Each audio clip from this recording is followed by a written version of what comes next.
బాబా చెప్పినట్టు చేసావా? పని పూర్తయిందా? నా లైఫ్ సేవ్ అయ్యింది. అంటే నేను స్పూన్తో తాగిస్తాను.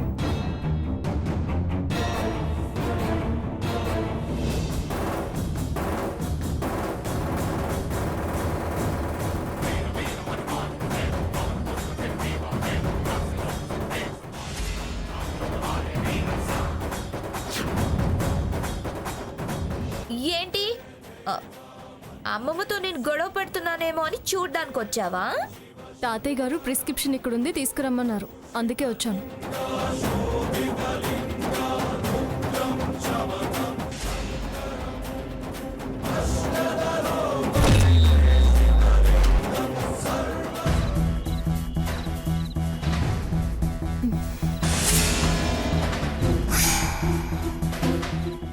ఈ టైంలో ఇక్కడ నిలబడి ఏం చేస్తున్నావే? అమ్మమ్మ కళ్ళల్లో మెదులుతుంటే ఎలా ఉందో చూసిపోదామని వచ్చాను.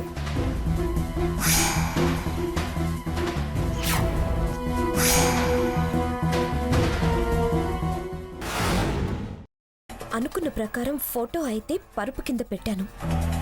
రాత్రి క్రిస్టల్తో వెళ్ళి బీజాక్షరం జపిస్తుంటే అది క్రిస్టల్ అవతల పారేసింది. చేతులకు అంత చచ్చురోగం ఎందుకొచ్చింది? చెప్పింది చేయడం చేతకాందానివి. నీకీ పనులెందుకు? నాకు ఫోన్ చేయడం ఎందుకు? నా ప్రయత్నం నేను చేశాను. అదలా కాపలా కుక్కలా నిద్రమాని గుడ్లు తెరుచుకుంటుందని నాకేం తెలుసు? నీకు చేతకాక ఎవరి మీద నిందలు వేస్తావే? అది ఉండగా మనం అనుకున్నది అనుకున్నట్టు జరగనివ్వదు. ప్రతి విషయంలో ఇలా అడ్డుపడుతూనే ఉంటుంది. అయితే ఏం చేద్దామంటావు? ముందు దాని అడ్డు తొలగేలా మనం వెళ్ళి బాబాని కలవాలి. అది నీ చేతుల్లో పని.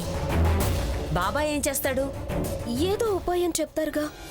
నువ్వే దాన్ని అక్కడ లేకుండా తరిమే. ఇంటిల్లిపాది దానికి సపోర్ట్గా ఉన్నారు. ఇదివరకు తరివేశావుగా. ఇప్పుడు ఆ పెద్దావిడ ఆరోగ్యం బాగోలేదని సీత తోడ అవసరమని నా మీద తిరగబడతారు. ప్రతి విషయం బాబా ముందుంచడం అంత మంచిది కాదు. అయితే మీరే ఏదైనా మంచి ఐడియా చెప్పండి అమ్మగారు. ఇప్పుడేగా చెప్పావు, ఆలోచించి చెప్తాను. ఆచరణలో పెడదాం. ఈలోగా ఎంత వీలైతే అంత ప్రయత్నం నేను చేస్తాను. ఇక్కడి నుంచి అది సర్దుకుని వెళ్లేలా చేస్తాను. సరే, అయితే నా బుర్రకేదైనా తోస్తే నీకు ఫోన్ చేసి చెప్తాను. సరే, ఉంటాను. మంచిది.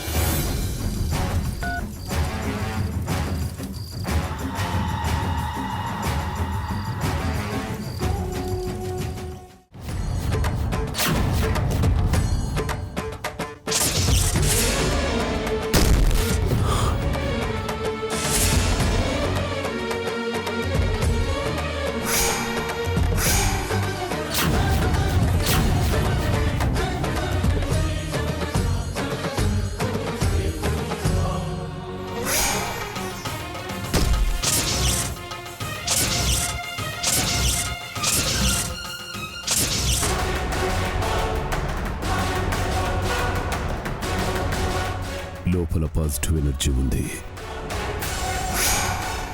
అది నన్ను లోపలికి రాకుండా అడ్డుకుంటుంది. పాజిటివ్ ఎనర్జీయా?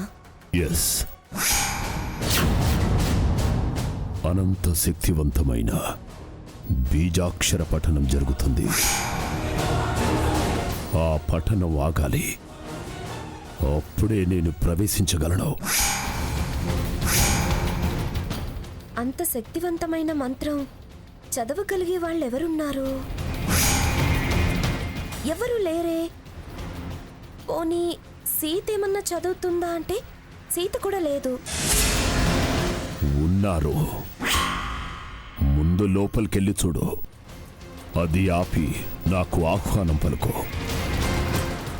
అయితే మీరు వెళ్ళి కారులో కూర్చోండి, నేను వెళ్ళి చూసొస్తాను.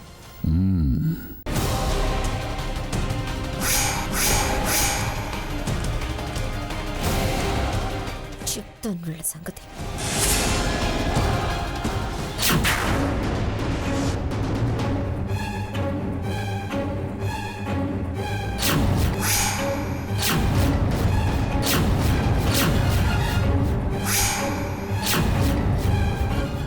బాబా చెప్పింది కరెక్ట్. ముందు ఈ శక్తిని పారదోలాలి. భర్గో దేవస్య ధీమహి ధియో యో నః ప్రచోదయాత్. ఏయ్, ముష్టోడా. లేరా లేరా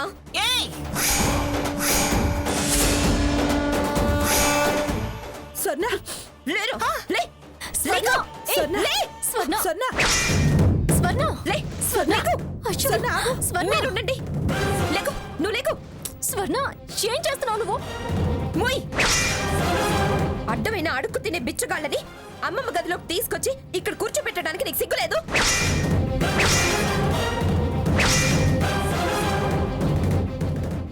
ఏయ్ రాక్షసి, ఆయన సాధువే నా కోసం మృత్యుంజయ జపం చేస్తున్నారు.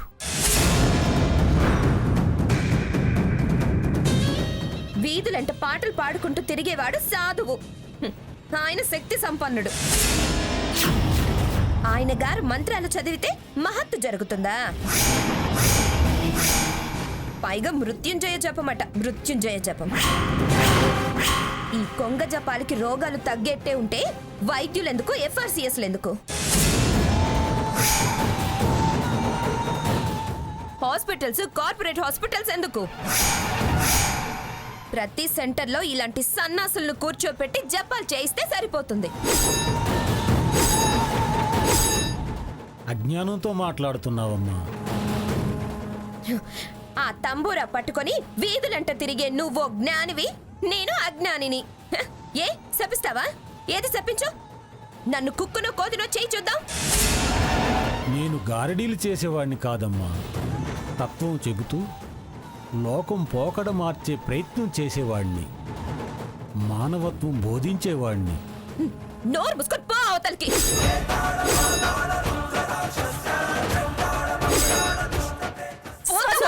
ఆగు! నీకు కళ్ళు మూసుకుపోయాయి. పెద్ద చిన్న మంచి మానవత్వం అన్ని మర్చిపోయావు. అయినా నువ్వెవరివే నన్ను పొమ్మడానికి? నేను తీసుకొచ్చాను, అమ్మమ్మ గారు ఒప్పుకున్నారు. మధ్యలో నీకేంటి? మర్యాదగా చంపలేసుకుని ఆయనకి సారీ చెప్పు. సారీ గీరి అన్నావంటే నీ చెప్ప ఆయన చెప్ప పగలు కొడతాను.